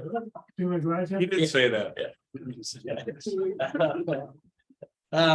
So I don't know exactly what the solution is, but I do know. I mean, I literally just got off the phone with the road agent tonight. He called me on his way home and we're discussing some of the roads. So I know that he's on it and he is trying to pay attention to it. Whether it actually happens in the timely manner that it needs to, so you guys can get in your road before it's flood season's passed, I don't know. But I do know for a fact that he is the type of guy that will remember next spring which roads were the troubled roads this year. So I know that about Bob for a fact. And we did start to put together a game plan on all the roads a year ago. Would it be Which wants to talk directly with the road agent? you're more than welcome to. I mean, Tying up here. you're more than welcome to call Bob. His number is listed on the website. That'd be more efficient than coming here, I would say, one step closer. Yep. Cut out the middleman. I mean, That's right. it's good that you came here. I appreciate it because we'll definitely all talk to Bob and, we have, so we talk to him pretty regularly. So, The yard's short But- right now, but thanks, we'll talk to him about it. yeah, And look, one thing that a difference with this road agent is he is receptive. So where previously people weren't returning calls and didn't want anything to do with questions or concerns or ideas. From what I'm gathering from residents around town, Bob, the new road agent, his name is Bob as well, Bob Cushman, but he's receptive to talking to you. So whether we come up with an appropriate solution or not in the time frame, I don't know, but I know that he is receptive to talking to you. Thanks. Yeah, thank you. any other business? Hi, Hey, Dan. I'm working on, currently trying to get a restaurant put together. okay, Um, downtown. Yes. I want to say you're doing a phenomenal job on that building and I Yeah. really I don't own the appreciate it. Building, but they're doing a great job remodeling inside out, all brand new completely. Everything will be 100%. I worked on the state permits today. My licensing, I would like to add alcohol Mhm. to my building. In doing so, if I could just get something from the town without formal paperwork. If I had something saying no one's objecting, that it, no one's gonna fight, push for it. I can move quicker Yep. than having the state mail you paperwork. And then send it back, wait 15 days. The whole process of this, all they ask, when I talk to them, all they ask for is something saying that no one objects, it just kind of cuts out the tape. I can send that right in with the rest of my licensing, Are you looking for a beer and wine or full bar? just a full. Full bar. menu, yeah. Okay. Yes. So basically all I'd do is if I had something, I could just give it to them ahead of time compared to waiting an extra month, whatever it takes for them to send the paperwork, then send it, you guys to send it back. It Yeah. would just make it a little quicker. It ain't nothing, there's no formal paper. They said they didn't have anything they could give us to give to you. But if you guys could write something at all, I mean, my Saying you suggestion didn't would be object. you write a letter and we'll either approve it, Just just approve it. sign it and sign it and send it in, so, okay. Yeah. okay. I think I, Bring it to the next meeting or something. yeah, I think I'd be okay with that as well. Yeah, I think it makes sense Yeah. to, that way it's in your words. In its good format. Yeah. I'll Yeah. talk to them, make sure that works. And Yeah. Okay. Email it to me so I can make sure I add it as as an agenda item Yeah. specifically, so Yeah. that the neighbors know. Okay, I just didn't know what to ask for. Yeah, I mean, I didn't you have should the write it formal as, if you paperwork. want it from as it coming from the town, you should write it as it's coming from the town and then we'll decide if we'll sign it or not, so. Okay. Okay, Sounds good, thank you. Yeah, thank you, Dan. yes, Easy question. I'm looking for a POC on the community center committee. your I had a couple of questions I wanted to ask. POC. point of contact, thank you. That would be Thomas. I was other business as well. Okay. I was just gonna try and give a a fairly brief update. We, committees met about, half dozen times, actually a little bit more. We started with a fairly broad idea of looking at all of the town properties and trying to, begin to come up with a plan. We narrowed our focus in response to finding out that the Community Development Finance Authority, the state CDFA, had funds available through the federal ARPA legislation. That there was a $20 million program to provide communities specifically with money for a community center. Up to $1 million per town. So we began sort of focused on that. We sat through 2 different webinars done by CDFA.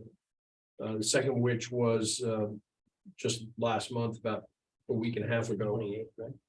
On the application process, it has become clear that the application deadline, it's a very short fuse. The application deadline is April 21st. Given the amount of information and where other communities probably are, we're probably almost certainly not going to be ready to submit an application by the 21st. And our intent would be to come back to this board and make a recommendation, and obviously you would be the authority to submit a grant for this. So we began to look. The board has already agreed to bring on Karen Henry to help with grant writing. There's been some conversations, I know, with the Upper Valley Lake Sunapee Regional Planning Commission about the possibility of them assisting in terms of, the grant process itself is not a simple process. We have sort of turned our attention a little bit away from the community center grant. In part because we understand now there's going to be a second round of funding. And the expectation is that they will not be able, given the short fuse, they will not be able to get probably even half of the 20 million through awarded in this first round, and there'll be a second round this fall. Okay.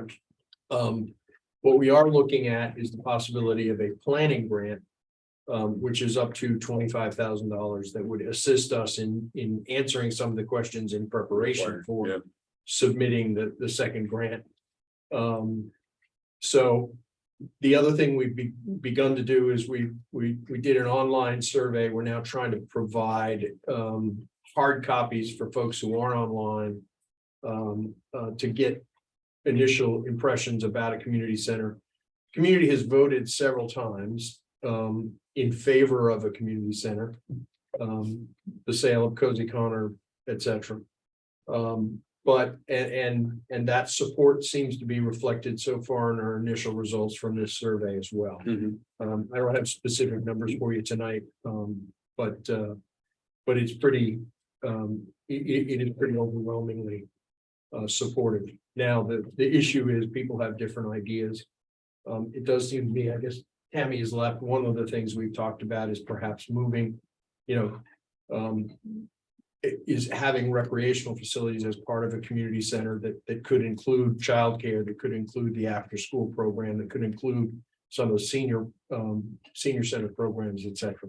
So that'll have to be done. We'll have to do a lot more in the way of a town meeting, a listening session. So there's a lot more that goes into this, which makes the April 21st deadline sort of impossible. But that's sort of where we are. I think committees work really, really hard in a very short period of time to try and get a handle on this. We've looked at a bunch of different properties and we haven't come to any final conclusion as far as that goes either, in part because I think we're still trying to answer some questions that we haven't been able to get to yet. So I'm happy to try and answer any questions.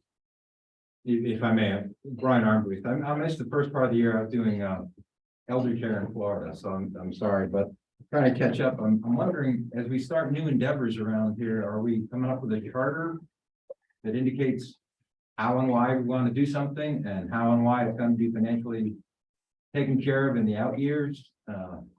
Overcoming an initial thing to build anything can be done with a grant, but once you build something like a transfer station, now you own it. And where we're going to go in the future with it and what kind of thing, and the charter indicates all those kinds of responsibilities, whether it's going to be funded by fees totally, or whether it's going to become a taxpayer expense, et cetera, and what it is actually the mission that we're trying to accomplish. That's what I'm- If I may, I think those are all good. I think that's a good approach. We're not there yet. What we were initially charged, or what our committee was initially charged with, was looking at properties the town already owns, like the log cabin store. We already own it. We're already obligated to maintain it. So, the question is, what do we do with it? Do we try to sell it? Do we try and rehabilitate it and use it for some other purpose? Do we raise it and build something new? Those are all, what we were trying to do was go into this with sort of a wide open aperture of, all right, what makes sense, and ask all of those questions. We're not making any final decisions. We see our role as sort of trying to gather information, ask all those questions and get reasonable answers, and then come back to the select board with a recommendation that one of the requirements, for example, of any of these grants would be that you would have to go back before the town and have a town meeting. And probably in this case, it could be a special town meeting, depending on the timing. It could be next March at regular town meeting, but you're going to have to go back to the legislative body, the town, before you can even get a grant. You said there's a survey out somewhere? Yeah, there's a survey that we've emailed. I think it was in It's on the blast, yeah. Yeah, it was on the blast 2 weeks ago, and maybe this week. I think it was last Okay, Friday, so it's too. still there. We're also handing out hard copies. There's a hard copy at Cane Village Pizza. There's one at the hardware store. I think there's one at Chappie's. Have we gotten to the schools yet? Supposed to be on the high school website. I didn't check before I came to see if it was actually there, but it's supposed to be. Okay. So that generic survey that comes out on the email, that's the one you're talking about? Yeah. There's a QR code. It There's a says scan the code, yeah. QR code on the flash email. It will say, community center. And then that is where you find the survey. Okay. Or like I said, if you need, there's a hard copy at various places around town, and you can fill that out and just drop it off at I think Cane Village Pizza and Hardware Store. Have drop boxes. What kind of responses have you got on that survey? Just out of curiosity? On the online, so far, the last count, and I haven't had a chance to catch up with Zena Yeah. in the last week, but a week ago, we'd had at least 100 responses. Yeah. So, I mean, it's, Fairly good response. yeah, Just a quick add to what Dan said. You mentioned QR code. If you look at the weekly newsletter, I did this last week. There's a link, and if you're on a computer, you don't need the QR code. You can just click on the link and takes you to the survey on our online webpage. I didn't equate it with a committee, with this committee. Right. So it's It looked QR like a code, but generic there's also just a link there that works well. Gotcha, right. Thank you. yeah, you'll see when you look at the survey, you'll see that the questions are, I gotta get past the entry point, and it wasn't clear that that's what we're looking for. To me, I must have misread it. Thank you. Thank you, folks. Thank you. I don't want to, it's the select board's meeting, so I'll be happy to answer their questions or. I just got a question. Where do most people want this thing? I don't think we've gotten that far west. We're not there yet. Well, you're mentioning the log cabin store, so I was curious. As an example. Well, I mean, so what we've looked at, Wes, is we looked at the properties that the town owns. So there's the log cabin store. The town owns the Grange, the senior center. We looked at, the town offices, and the library. We looked at, the snowmobile club property. We looked at the lot behind here, between here and the highway garage. Those are, The Those are municipal parking lot, that's another one. oh, right, that the town municipal owns. parking lot, we tried to look at, I was just curious. yeah, no, Yeah. we tried to look at everything that made sense. I mean, I don't think it makes sense to build a community center way up 118 or out in West Canaan, but I think we want it sort of centrally located, but Thanks, Tom. Do you have something else? me, no, Jesus. I have enough to say already, excuse me. I think that's kind of more of an informational awareness thing. In January, the fire department started putting together a truck committee. A what? A truck committee as one of our pieces we do for replacement. With that, we sat in this room for about 3.5 hours and started out with about 10 of us. At this point in the year, we're down to, the handful of 5 or 6 that usually show up.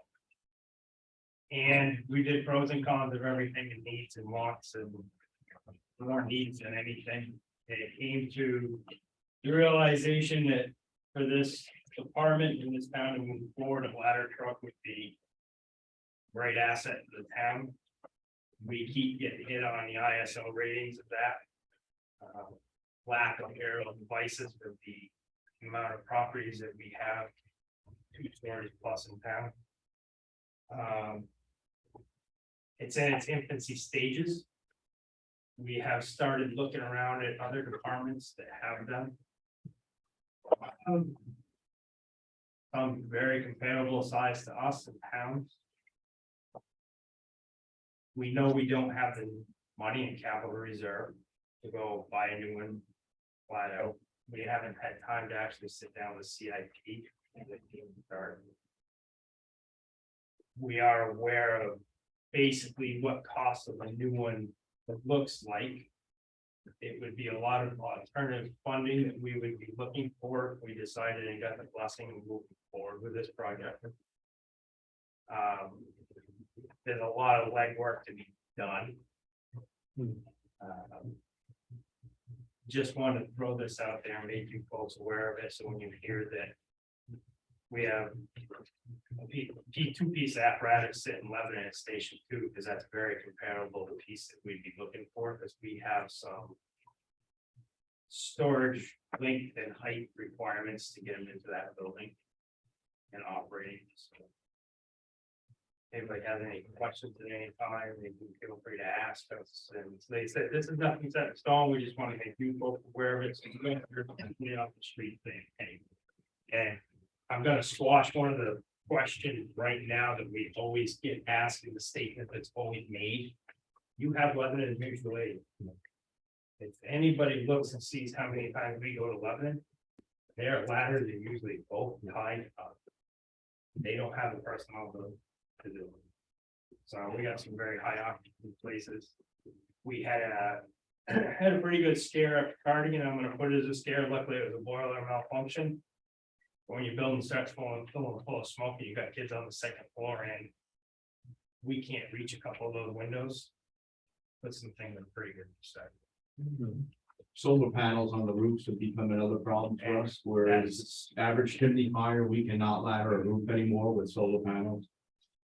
So Why is that, John? Just out of- solar panels they're in the way. Yeah. Solar panels, the only way to deactivate a solar panel is to cover it up. Anybody thinks that they can go over and hit that little disconnect inside of the building, Yeah. that doesn't stop the solar panel from producing electricity. Solar panel will produce electricity on moonlight. Solar panel will produce electricity with a fire radiating next to it. So the only way to really stop them is cover them up with a hectare. It's pretty good endorsement for solar panels. Yeah. Well, I wish I had my hands on that. I went to a training 7 years ago, and there were some guys in Connecticut who were following this because they had one of their guys killed with a solar panel because they didn't realize the immediate dangers of them with the voltage of that. Jordan? I guess the one thing and you may have touched this, I just bring it up quick, but being a firefighter myself, and one thing I guess I didn't really realize, and I got to thinking about it one day. We were just talking about like the buildings and such in town, and I was like, oh, what's the highest building in town? And we think about Cardigan being like the top one. It's actually the Red Barn Apartments. And if you think about the towns that may be taking away your life, but just somebody being not very knowledgeable in fire service, but still in the fire service and didn't even really think about that. the Red Barn Apartments being the tallest, then you get to thinking about the other buildings in town, just like in Depot Street. Hmm. There's no way a ladder or anything like that is gonna reach that, and we have a lot of buildings that we can't even get to. Building on Newport Enfield last week, he put 2 ladders to it. Yeah. 2 aerial devices. That's just something I thought about that others may not. Monica? My question is, who has the code in ladder truck? Lebanon. What's the response time? How long does it take? Half hour on a good day. 35 on a snowy day. If they're not out on the call. I have 2 questions. What's sort of the order of magnitude on costs? Are we talking like $1 million? or- Yeah, roughly, For a brand new one. for a brand new. 1.2-ish, something like that. So when I, My second part of that is what year would you like us to purchase it in? depends on the, Next. CIP, capital reserve, what, if we can pull in alternative funding. So Lebanon signed a contract with just a straight stick, which means it has no pump on, it, no tank water. We're looking at 75-foot stick, pump, tank water on our twin. That is Lebanon's truck, very terrible. What they're replacing their trucks E1 with is a 900-day build out date for E1 right now. That's just a straight ladder. That's not having the extra complicated engineering with the pump and the tank, PTO drive and things like that. What is the stick reach of the ones that Lebanon had? They got a 75 and they got 100. Right. 75 enough? Yeah, for around here for us. Yeah, You're never gonna reach everything you have to. right, but But so the other thing is the 75 is the most versatile for us as far as because it will come on a single axle, okay, which will allow us to, so basically that is 4 feet longer than what our engine one is, the cab over engine we have okay, on the E1 model, somewhat comparable to it. Allows us to get into tighter driveways and things like that. right, maneuverable. They do make a 100-footer on a 6-wheel. I would not put it on these town roads. Right, They expect it to have to hold up. right, And when you start going to that 9,500 foot, you start going on tandems, you start losing a lot of your maneuverability with the links of that vehicle in and around some of these driveways. So Makes sense. Hugh, I think lesson learned from the trailer for the UTV is, start right off with the CIP committee this spring when they start to meet and announce their meetings and, That's why we have some information to go to that. Yeah. So that. I mean, that's gonna be the process, that's a huge expense. Well, that's why we're gonna look at grants and alternative funding. Yeah, but another piece of equipment, are we gonna eliminate a piece of equipment or is it gonna be an addition? Can be an addition, you don't have a replaceable piece of equipment. That'll be So 100% replaced. then where would we house it? That's a whole nother expense. Right? I get it. Sorry, said that. I'm not, don't get me wrong, I'm not opposed to it. I'm not trying to poo-poo it. I'm just dotting the i's and crossing the t's, which is where we're starting to do, right? That's why you're breaching the conversation. That's so. why you gotta Yeah. get the real life working with these things. Yeah. We went to Bristol last week and those guys were awesome. Yeah. They set theirs up for us, played on it, everything. Nice. It was Yeah. great, but Yeah. they're pros and cons, and they've got a 75. Yeah. Down there and stuff, think of the town of Bristol with their forefront, something like that. And they had So this is in addition to the fleet that you already have. It's not like you have a truck purchase coming up in the next few years that there's money for. It wouldn't be to, increase that cost and replace that with a ladder truck, no?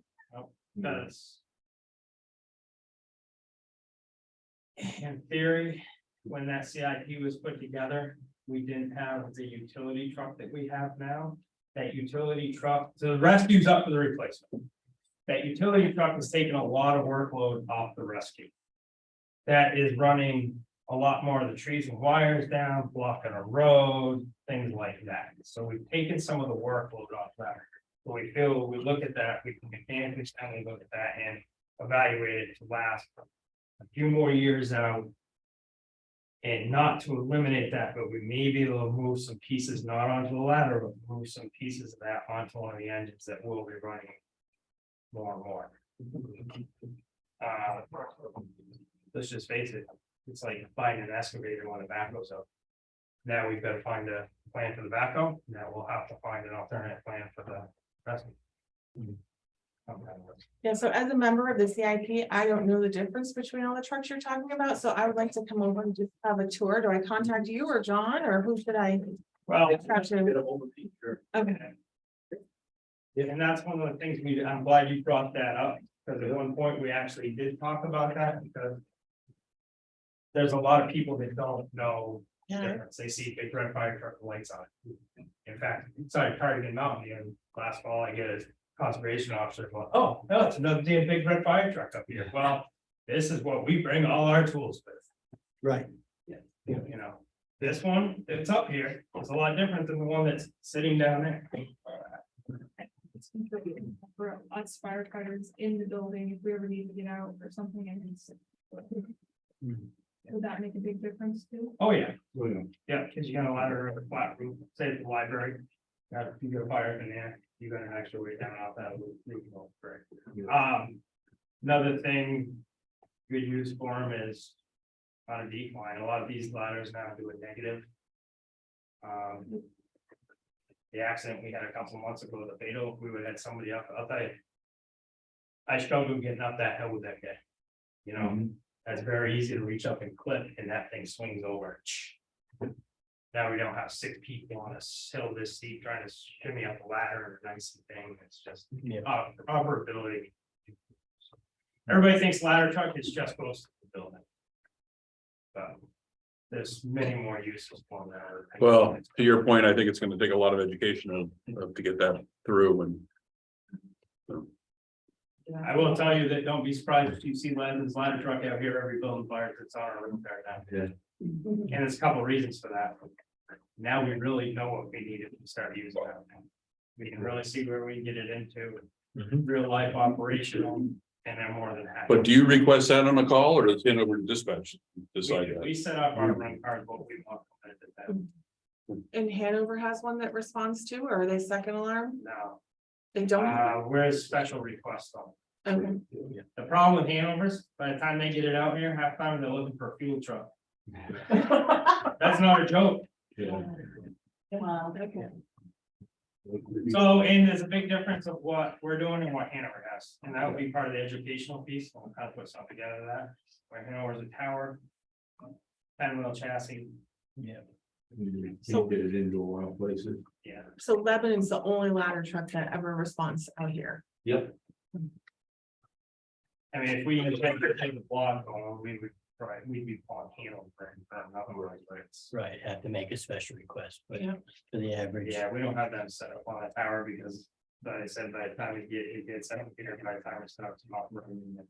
I mean, we used it in that field and basically had to set it right in the middle of the roof floor because the guy would not put the down right on the edge of it. And I'm not playing devil advocate, but here, just so. If we have a ladder truck, then we become the go-to community for providing it for. Our mutual aid circle around us, and it gets used that much more than, you know, we do. Because we become the Lebanon then. I mean, you can't really answer that question until it happens. Well, but I mean, I can answer the question. The question is yes. I mean, they request our EMS squad because we're superior for the surrounding towns, so. Right. Thanks to all you guys, But that's part of the obviously. mutual aid. No, understood. You know, But the cost falls on this community and. And I'm not saying I'm not, like I was just saying, it's just. Alright, so just a consideration when doing the research, yeah. That will help the ISO because that's one of the things that we keep getting hit on. Yeah. One of the things we laugh. So what is the ISO and what does that do for us? So basically, that's your insurance rates.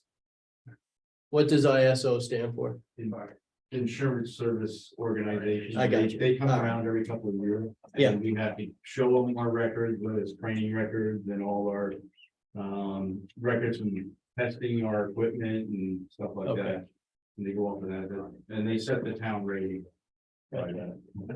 Understood. Correct me if I'm wrong, it's based off of like hydrants in the district, So. piece of apparatus. So it affects everybody's home insurance in the town is what it does as well. So, Correct, got it. All right, well, thanks you, appreciate you bringing it up and at least getting the conversation started, so and that's where it's gonna start, so. Any other business, Monica? Where are you at in the town junkyards? Which one? Legal or illegal? Yeah. The transfer station? Not that No. Um, So, So. go ahead. No, I'm, So what are you talking, Monica, as far as like enforcements for people's properties who look like a junkyard? Yes. Or people, yeah, so I know we talked about doing enforcements 2 years ago when I first came on the board. That was one of the things that we were talking about and nothing. well, no, we sent out letters last spring. So. Right.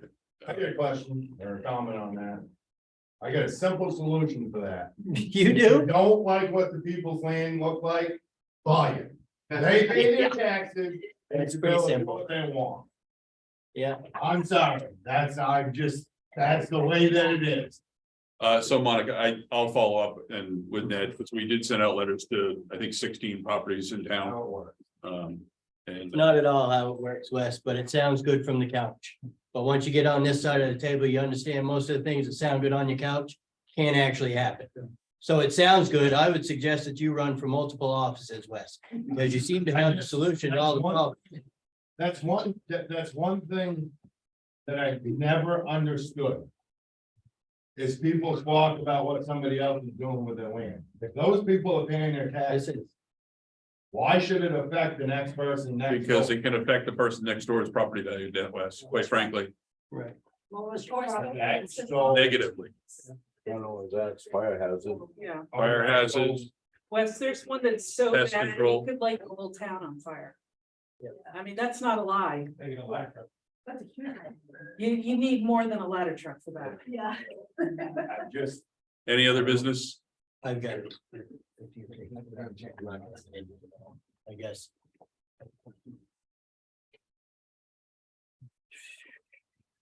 Um.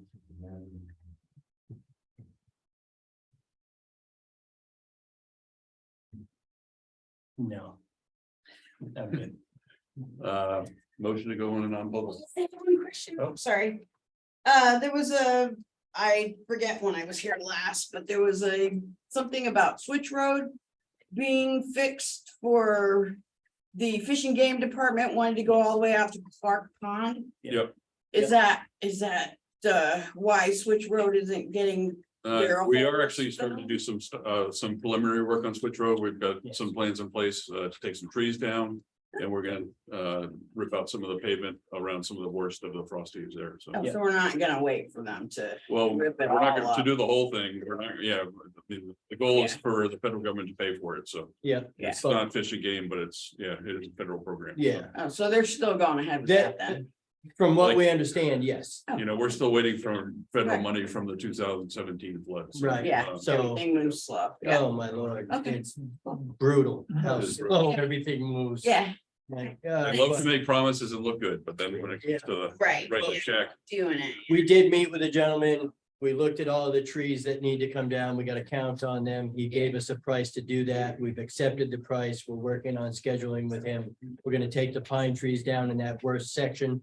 And from what I understand, we're gonna shim up some of the road there, try to at least make that section passable for crying out loud. Yeah. While we're waiting for this grant to trickle its way out. Yeah. So, yeah. Because we still have to maintain the road. Yeah.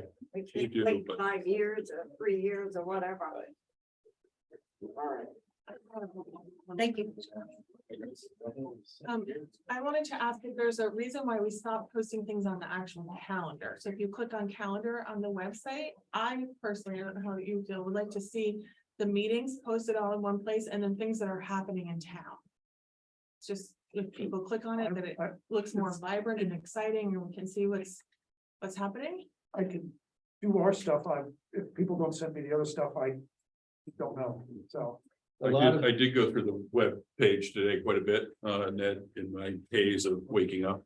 And that you have updated quite a few of the departments and I appreciate that, so. You know, Well, that's actually, it's well, totally okay. going through it as she has time around other stuff. It's happening.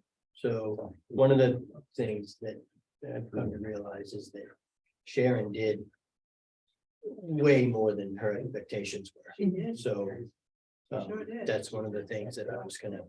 Yeah, check. we have a- Okay. I wonder if there's, just sorry, Nick, to, for your point, if someone asks us to put something in the town email blast, can we respond and say, would you like it on the calendar as well? If it's an event that's happening in our town, I mean, how do you feel about that? I like it. I I will try to remember to do that, but. Try, it's just, there's 1,000 things, but okay. We'll try.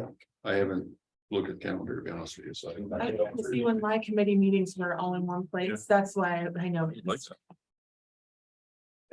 Continue on that point for a second, though. It occurs to me that that certainly should be a baseline. I'm sorry, the baseline for that calendar should be all town government, town committee related activities. Totally agree with that. Every committee that's gonna meet, whether it be the building committee or the CIP committee or budget committee, whatever, those should, to me, as a baseline, should all be on that calendar. But do we really want to get into the business of having every private event in town potentially want to be listed on that calendar? That could be an awful lot of work. Well, in Or, the past, we would have things don't like. know, Christmas do we want, and would we Eve. want that? We, you know, Well, and it's showing if up. there was like fundraisers that were happening that. It's showing up in the email blast. My concern is it could get out of control. The calendar could. Perhaps.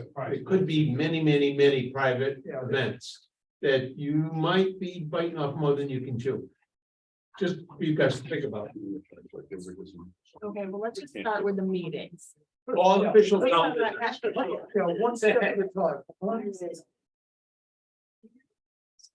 Motion to go into non-public, So moved, you know. all in favor, aye. Thank you, everyone. Great turnout. Downtown. I'm not saying, no, I just have. Community reporter from. Tonight. Won't be giving her name. I have no idea. It's a name. Oh, no, I don't know.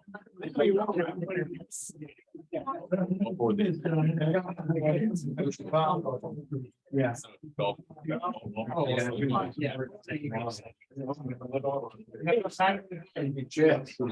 Before this closes, I was wondering why none of the messages got read throughout the meeting. What was that? None of the chat messages got read or anything during the meeting. Jason, sorry, we're gonna have to work on that better. I'm not sure how that works, so. Okay.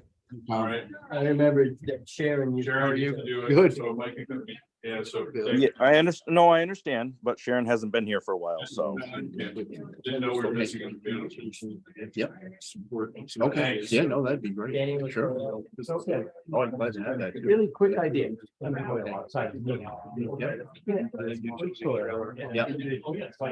yeah, gotta figure out an alternative for that too. Funding and. I don't. I'm happy to, whatever I can pitch. All right, yeah, we're gonna totally talk with parking too. Because, you know, that's one of our problems. Yeah. You know? Yeah. Four houses. Okay, all right, yeah, no, thanks, Tom.